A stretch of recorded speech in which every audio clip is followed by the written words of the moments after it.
Hey YouTube, this is my review of the Airsoft Heckler & Co. mp5 and p30. Let's see.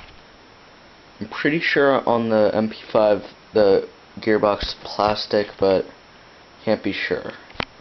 Comes with a 200 round high cap magazine and a 9.6 volt NiMH battery.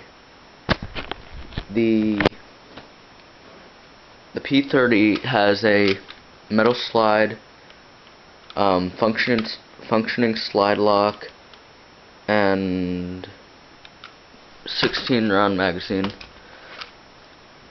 The only thing I really don't like about the p30 is the safety. It's a little knob. You can't even do it one-handed, which is really annoying.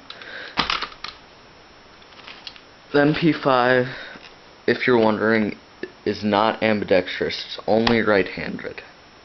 The sights are adjustable. Well, the rear are.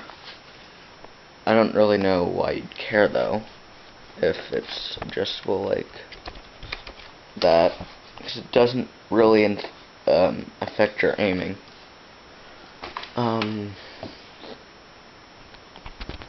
Yeah, that's basically it. Alright, bye.